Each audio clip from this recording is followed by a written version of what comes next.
They shot for the stars, they reached it, and the future stars of Indian cricket have given the country a perfect present in the present. Hello and welcome to this special edition of WION Sports on World is One News. My name is Yash. India are under-19 world champions. The Indian Colts have lifted the ICC Under-19 World Cup 2018.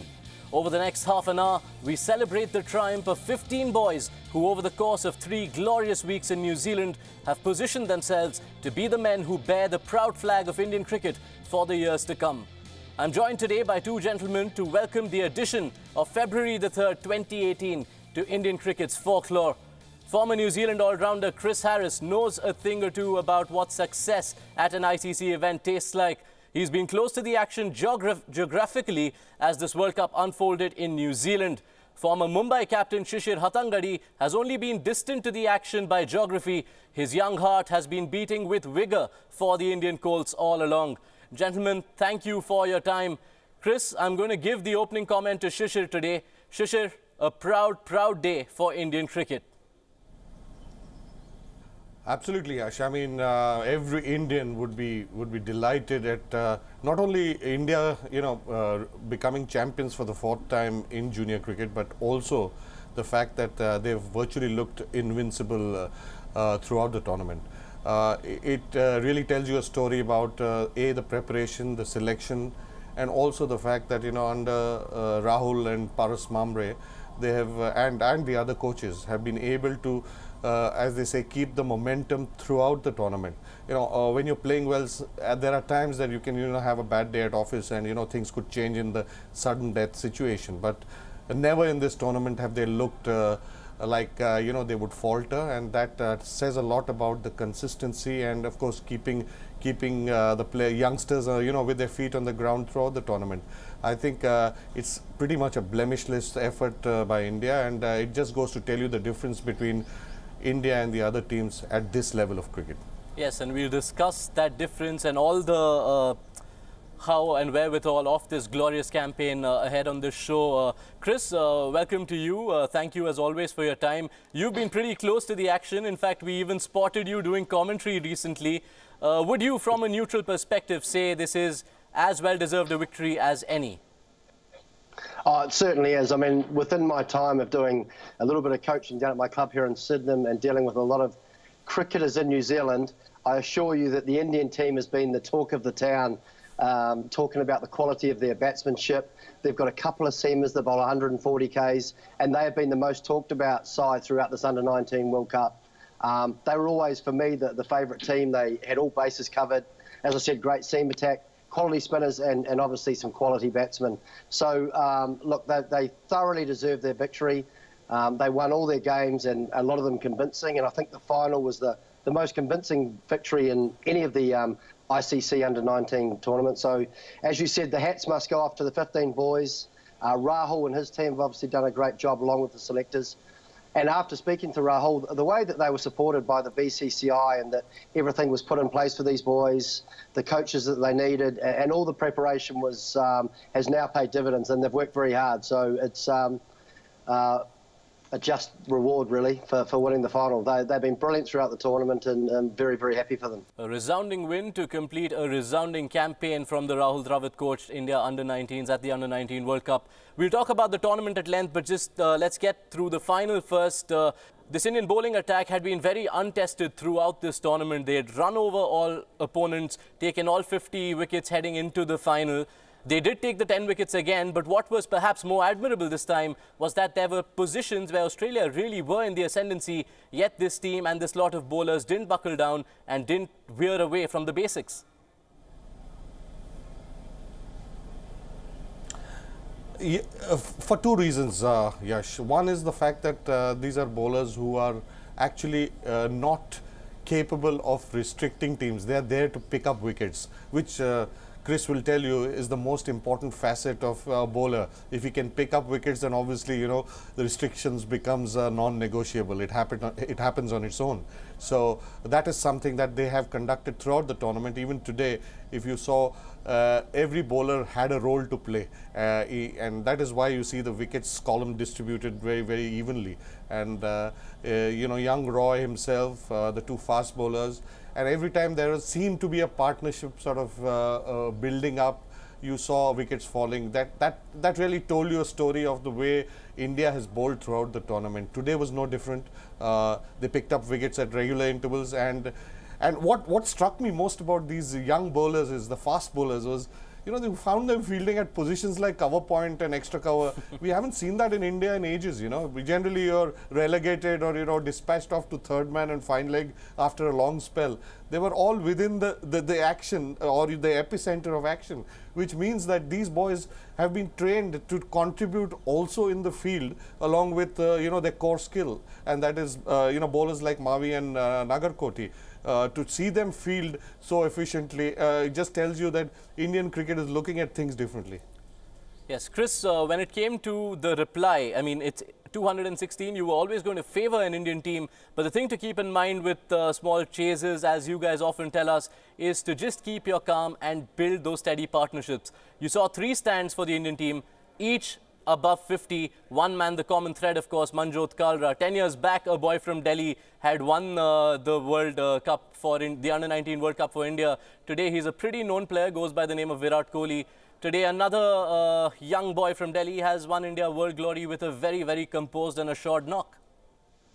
Yeah, I was really pleased for Manjot. I mean, what pleased me even more was that Prithvi Shaw and Gill had been probably the 2-star batsmen for India. So for then Manjot to stand up in the biggest stage of all in the final and to be the one to score the 100 and take India home was just magnificent. I mean, what really impressed me was, I guess that India got into a winning habit, and that was, you know, through the coaching staff and their belief. You know, as you rightly pointed out, Australia at one stage were 150 for 4 in 31 overs. And in this modern game, you talk about if a team bats well, you'd multiply your score by 2 at 30 overs. So that, if Australia had batted really well, could have possibly got close to 300. But the fact that, you know, India are always looking to take wickets, they're always attacking, and they bowled magnificently to bowl Australia up for 216 and make that job a little bit easier. But you know, the opening partnership of 71, and then Gill came in and with Manjot got it to 131.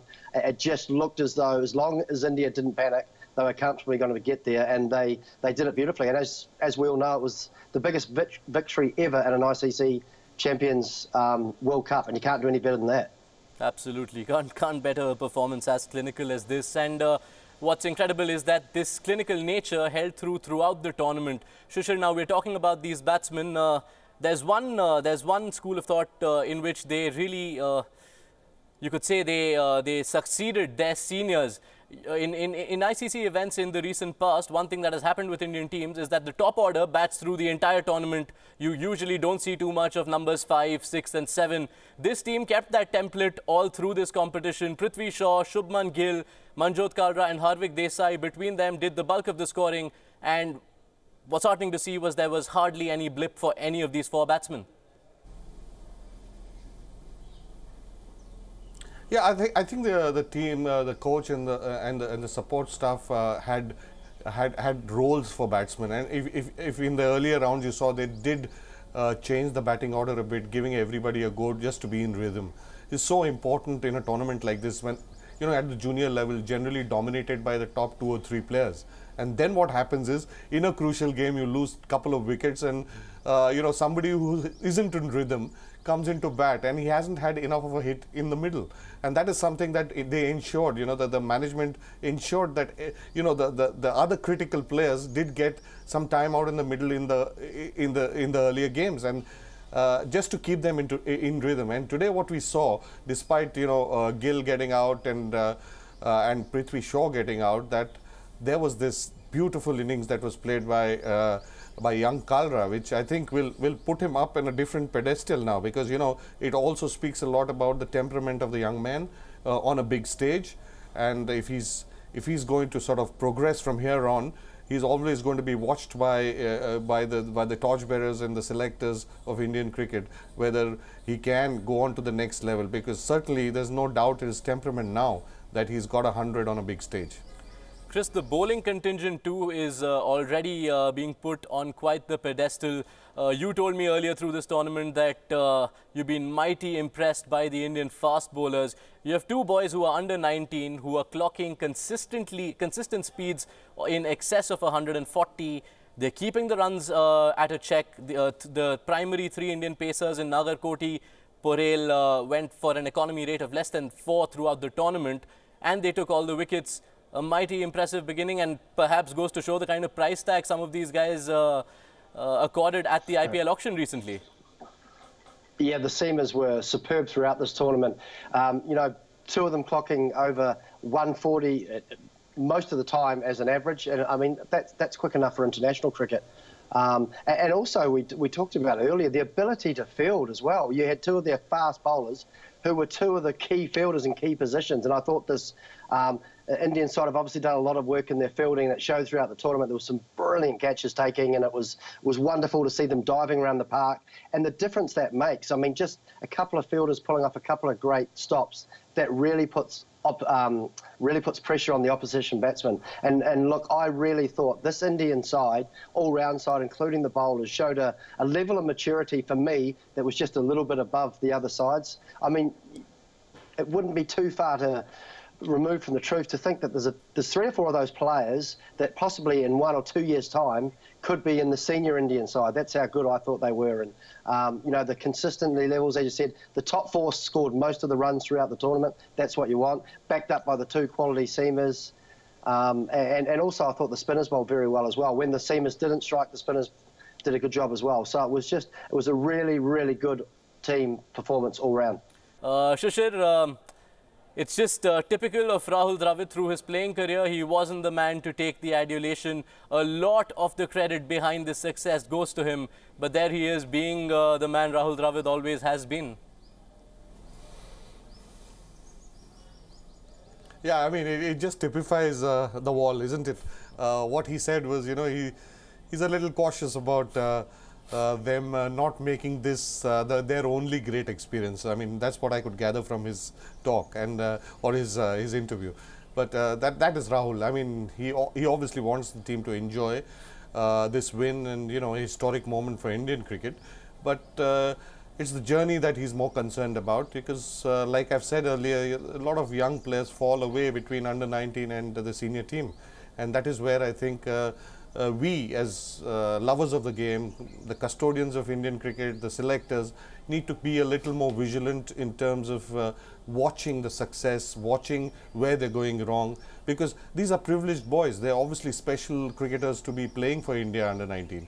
Now that transition between India under 19 and the senior team has to be watched very carefully, because for some reason, you know, the fallout of players is quite high, and that is something you don't want, because you want your reserve, your bench strength to be stronger, more efficient and more competitive for the boys who are playing in the senior team. So endorse what Rahul says, also endorse the fact that, you know, they need to enjoy this, but also that the journey has just begun. It may be bumpy, it may be smooth, it will be rewarding at times and frustrating at times. All these things taken into consideration, I think the boys need to just go on with this as a starting point and achieve much more for their country. Right. Chris, when you usually do a review after an under-19 World Cup, you obviously see lots of promising talent. Now, you know, at this stage, the careers are still at a nascent enough stage for the talent to just get better.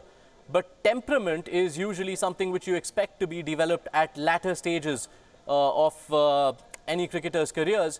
Did you feel that the mentorship of Rahul Dravid reflected in the temperament that some of these boys showed through this campaign? In particular, you can think of Shubman Gill and the knock he played in the semi-final against Pakistan when India were in a spot of bother, but he kept his calm and took the team through to what was eventually more than just a winning total. Yeah, there's no question that Rahul Dravid's influence has come through on some of these boys. The ability to keep calm under pressure, and it's just so exciting for India to see the emerging talent come through. And as I said, these guys really did show a maturity level above some of the other players from the other countries, and I think that's a lot to do with Rahul Dravid. But, you know, I had a good chat with Rahul in Queenstown, and he was so excited with the amount of work that these guys had put in, how well they were playing, and he was really happy with the lessons that they were learning and the progression that they were making. He did make a really key point to me that the absolute key for these boys is what's going to happen when they go home, and that when they get home, they get the opportunity to play first-class cricket. And if some of those players can't get into their own first-class sides, that they must try and, you know, find a way to fit them in, because they've just been, you know, they've worked so hard and they've played some such great cricket that we really, I think we touched on it before, that India really need to harness this and progress these guys, because literally a couple of them, I believe, are only a year or two away from playing, you know, possibly making that senior side. So they need to get as many as they can into the first-class structure, and actually not just into the structure, but actually getting them out on the field and actually playing, because they will develop even further. And as I said, some of them are there already. Yes, and a lot of that is down to the man in charge. How blessed are the India under-19s to have the arm of Rahul Dravid around their shoulders through this progression. Another man, another legend of Indian cricket, has given the under-19s a glowing endorsement. We're talking about Sachin Tendulkar. He too has heaped praise on the under-19s for their achievement. Listen in to what the master had to say. With great teamwork, big dreams work. Congratulations to our world champions. You've made us proud. Excellent job by Rahul and Paris. Thank you for all your contribution and guiding all these youngsters. And to our youngsters, your beautiful journey has just begun, as I would say. Continue to give your best and enjoy the game above all. Good luck and have a wonderful career. Yes, when it rains, it pours, doesn't it? We've been talking about how privileged these India under-19s have been to have Rahul Dravid by their side. Now you have Sachin Tendulkar coming and saying that they are the future and they're here to stay. Shishir, Hattangadi, Chris Harris, I'll come back to you guys with the point. Shishir, you raised a great point about now being careful with the road ahead, and I want to get to that. If you look at the three under-19 World Cup winning campaigns that India have had in the past, only about 30% of the 33 players who made the three playing 11s through those campaigns have actually gone on to have international careers which lasted more than 4 or 5. Some have fizzled out. What do you think is the roadmap? How does India ensure that these players don't fizzle out? Well, for starters, I think Rahul Dravid should be in constant touch with the state selectors of every team to be advising them in an advisory capacity about the potential of every player who's played in this this India under-19 team, and ensure that, you know, they get enough opportunities. You know, you'll have good and bad days as cricketers, but the feeling of continuity or the sense of continuity in playing state cricket, I think that's the next level, isn't it? I mean, you have to be a successful state player to be in contention to play for the country.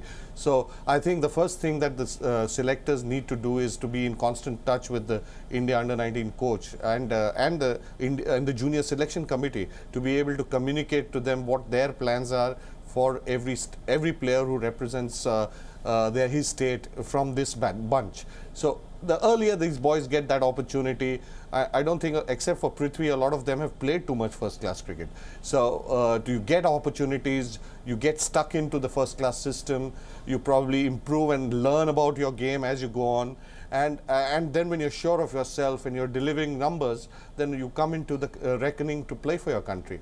And this is where I think, you know, that 30% needs to come up, you know, and you need to have about 70 or 80% players who play junior cricket, because I don't see any reason for them not to graduate into the next level if they have the basic ability. It's about opportunity. It's about getting a permanent place in the first-class team. Absolutely. And of course delivering performances, which is something I think you could say that you need to handle them with the kid gloves, because they deserve it. Absolutely. Chris, a word to you. You see these boys already getting bumper IPL contracts. Like Shishir mentioned, only a few of them have started playing first-class cricket. Do you feel with this lot, having seen what you have of them, a greater percentage of them could probably make the cut from under-19 stars to international stars?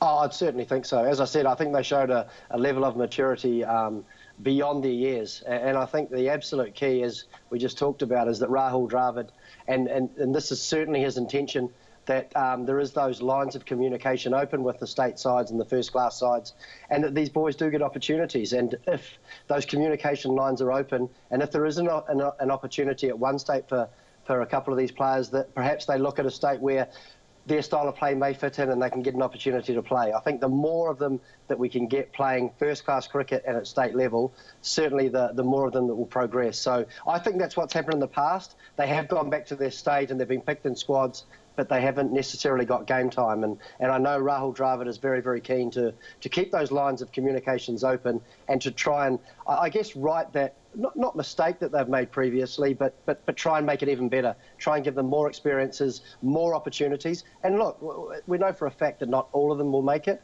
but they've shown to us what they're capable of, and I believe a much higher percentage than 30, where given the opportunity and looked after, will certainly have the opportunity to play international cricket and have very successful long careers. Absolutely, and how great would that be for Indian cricket if these boys who did what they did at the Under-19 World Cup can maybe in the years to come do it at the ICC World Cup proper. Chris Harris, Shishir, Hattangadi, it's been a special day for Indian cricket. Thank you for joining us for this celebration. The road ahead could be a tricky one. It could go one way, it could go the other, but for the moment, all these boys are champions. Let's enjoy them once again. India are Under-19 World Champions, the most successful team in the history of the ICC Under-19 World Cup. Thank you so much for staying with us on this special broadcast.